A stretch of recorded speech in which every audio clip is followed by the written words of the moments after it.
6 महीने ऐसी लग रही है और ये 6 महीने तो साल भर जैसी लगने लगी, क्योंकि भगवान के प्रसाद से उत्पन्न हुई थी और जिसके ऊपर भगवान की कृपा हो जाती है फिर उसका कभी हराश नहीं होता है। वो स्टेप बाय बढ़ते जाता है, बढ़ते जाता है, बढ़ते जाता है। वो वैसे 6 महीने में साल भर जब वापस अपनी नगरी में आया, देखता उसकी जो कन्या थी वो आंगन में सखियों के साथ खेल रही थी। सखियों साथ खेलते हुए देख करके वैश्य के मन में विचार आया, मेरी कन्या बड़ी हो गई है, विवाह योग्य हो गई है, मुझे कन्यादान का फल प्राप्त करना चाहिए। कन्यादान का फल मतलब साक्षात मोक्ष की प्राप्ति, सबसे बड़ा दान कन्यादान होता है। तुरंत कहा जाओ मेरी कन्या के लिए श्रेष्ठ वर ढूंढ के लाओ। और कांचन नगर में गया, एक बड़े पुत्र को रूपवान गुणवान देख करके लाया। उस वैश्य ने उसको रूपवान गुणवान देखा, अपने बंधु बांधवों को बुलाया, ब्राह्मण देवताओं को बुलाया और शास्त्रोक्त विधि के साथ अपनी कन्या को सीधा विवाह संस्कार कर दिया। प्रसन्न हो गया कि आज तक तो मैं अकेले कमाता था, अब तो मेरे साथ मेरे दामाद भी हो गए हैं, दुगना मूल्य कमा के लाऊंगा। माया में फंस गया। प्रातः काल उठा, दामाद जी का हाथ पकड़ा, व्यवसाय के लिए चल दिया और भगवान की कथा करना भूल गया। परमात्मा ने कहा ठीक है, एक बार इसने पोस्टमेंट किया कि बार बार ऐसा नहीं, बार बार कहते तो फिर याद दिलानी पड़ती है। और परमात्मा की याद दिलाने का थोड़ा तरीका अलग होता है।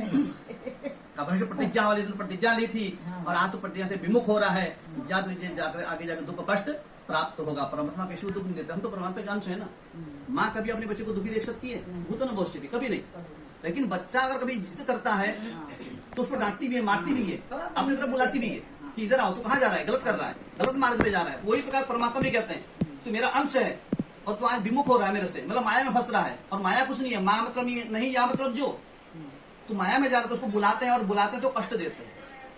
परमात्मा का अपनी तरफ खींचना मतलब कष्ट का देना, और जितना बड़ा कष्ट उतनी बड़ी पुकार। फिर जैसे कष्ट में आता तो तुम तो भगवान को पुकारता, तुम्हें माता पिता तुम्हें बंधु सखा तुम्हें विद्या द्रविणम तुम्हें सर्वम मम देव देव। फिर क्या शरणागति हो जाता है, परमात्मा अब तो मेरा अंश है, मेरे पास ना। तो इसीलिए कभी के परमात्मा के संकेत होते हैं।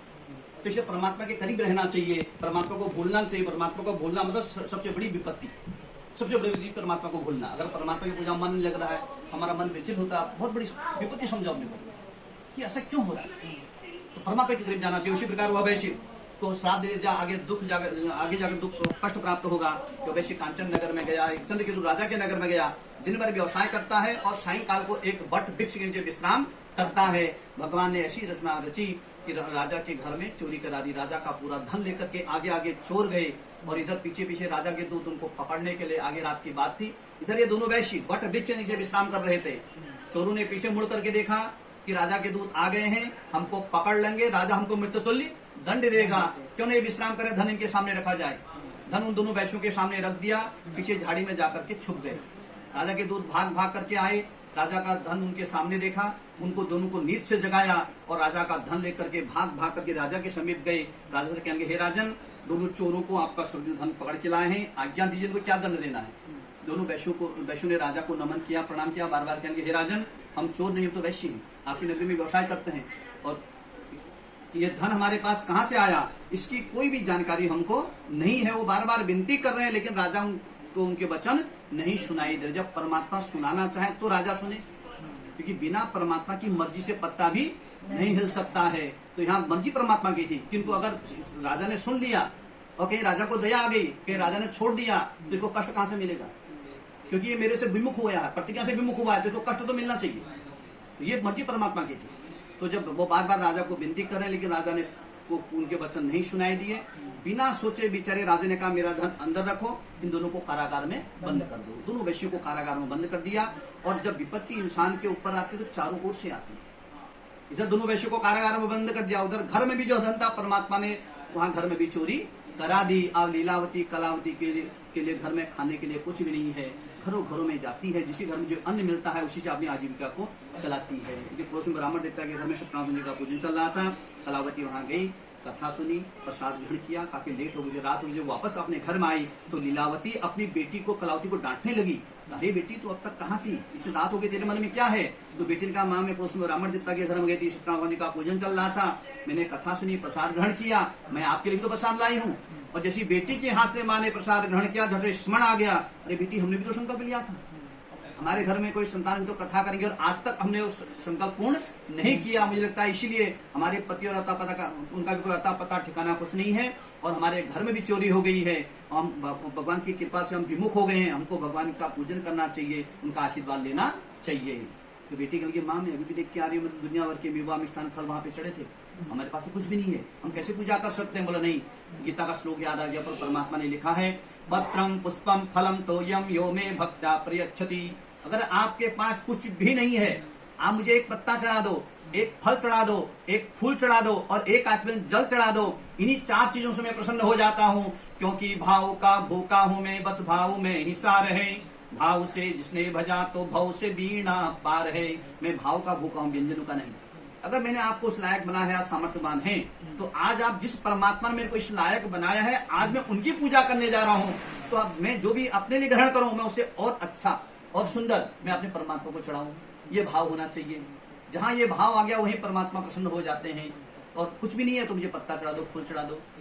तो तुम तो माँ बेटी ने प्रातःकाल उठे, स्नान ध्यान किया, पत्ता पुष्प फल जो भी उनको मिला भगवान के चरणों में अर्पण किया, उनका पूजन किया। दोनों माँ बेटी ने संकल्प ले लिया कि प्रभु जब तक मेरे पति और दामाद घर के अंदर नहीं आया, भले एक समय का भोजन हम छोड़ देंगे, लेकिन आपका पूजन नहीं छोड़ेंगे। जो आर्द भाव से संकल्प लिया था, परमात्मा तो मन की बात को जानते हैं।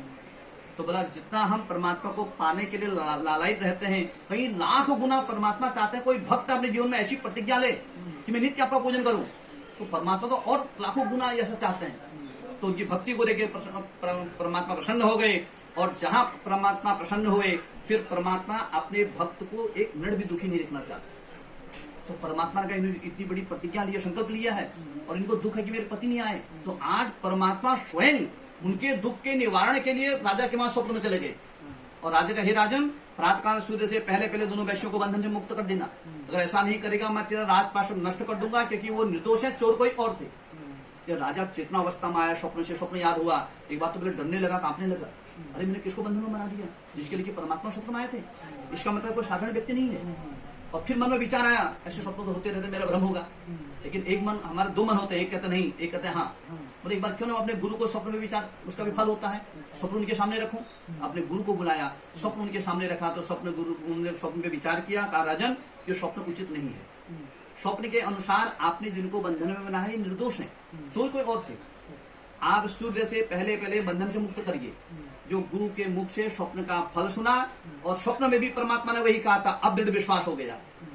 जैसे जनक जी जब कुछ भी होता था तो तुरंत भगवान वशिष्ठ के पास जाते थे, दशरथ जी, और अपने गुरु से आज्ञा लेते थे हर क्वेश्चन का। तो इसलिए गुरु के पास जाना चाहिए। कोई भी शंका होती है तो शंका के समाधान के लिए अपने गुरु से पूछना चाहिए। तो तुरंत जब गुरु के मुख से सुना, तुरंत तो समझ गया, भाग भाग करके कारागार में गया, दोनों वैश्यों को बंधन से मुक्त किया, अपने महल में लाया, उनको स्नान ध्यान कराए, वस्त्र पहनाए, स्वरकर्म इत्यादि कराया, और भोजन करा करके पूरे धन दौलत से नाव उनकी भर दी। बड़े आदर के साथ, सम्मान के साथ उनको विदा किया। बोला मुझे क्षमा कर दीजिए, मैंने इतने समय तक आपको बंधन में बनाया, आपके घर वाले आपके राह देख रहे होंगे, आप शीघ्र अतिशीघ्र अपने घर को जाए। बड़े सम्मान के साथ विदा किया।